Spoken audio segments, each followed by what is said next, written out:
భూమి కొనుక్కోవడం ఏంది, ఇదంతా జనాలు ఇంత పిచ్చి పట్టింది ఏంది అనుకుంటున్నారు. వాస్తవానికి అలా అనుకున్న వాళ్ళకి కూడా ఎప్పుడో ఒక రోజు భూమి కావాల్సిన పరిస్థితి ఉంటుంది. ఆ టైంలో వాళ్ళకి అసలు భూమి దొరకకుండా పోయే ఛాన్స్ కూడా ఉంది. దొరికినా గానీ అందరి రేట్లో ఉండడం జరుగుతుంది. ఇది ఎందుకు జరుగుతుంది అంటే వాస్తవానికి జనాభాకి సరిపోను భూమి లేకపోవడమే కారణం. ఈ విషయం చాలా మందికి తెలుసు, కానీ అర్థం చేసుకోలేకపోతున్న జనాభాకి సరిపోను భూమి లేకపోవడం వల్ల భూమి డిమాండ్ అనేది పెరుగుతా ఉంది. ఫ్యూచర్ లో కూడా ఇంకా పెరిగే ఛాన్స్ ఉంది.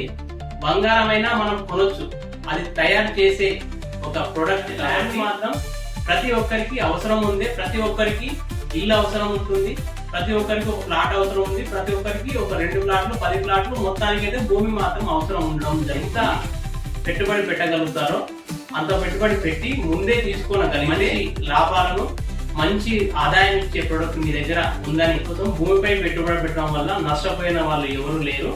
అందుకే భూమి వాల్యూ పెరగడం జరుగుతుంది.